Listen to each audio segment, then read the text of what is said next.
ৰাজ্যৰ স্বাস্থ্য বিভাগৰ এক পুতৌ লগা ছবি। ভূত বাংলাত পৰিণত হৈছে ৰাজ্যৰ এখন স্বাস্থ্য কেন্দ্ৰ। বৰপেটা জিলাৰ অন্তৰ্গত ৩ নং পশ্চিম বাগমাৰাত আছে এই আজব স্বাস্থ্য কেন্দ্ৰখন। ১৫ বছৰৰ আগতেই মুকলি কৰা হৈছিল এইখন উপ স্বাস্থ্য কেন্দ্ৰ।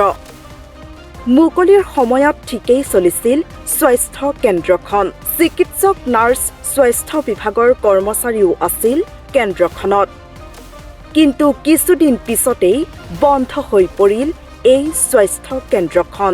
বৰ্তমান উপস্থিত নাথাকে কেন্দ্ৰখনত স্বাস্থ্য বিভাগৰ এজনো বিষয়া কৰ্মচাৰী। স্বাস্থ্য কেন্দ্ৰখনৰ ভিতৰচৰাত গছ বন গজি এক জৰাজীৰ্ণ অৱস্থাৰ সৃষ্টি হৈছে। অতি সোনকালেই স্বাস্থ্য কেন্দ্ৰখন পুনৰ মুকলি কৰি দিব লাগে বুলি বিভাগীয় কৰ্তৃপক্ষৰ লগতে মুখ্যমন্ত্ৰী তথা স্থানীয় বিধায়কৰ ওচৰত দাবী জনাইছে স্থানীয় ৰাইজে। প্ৰায় 15-20 বছৰ হ'ল অফ হৈ আছে।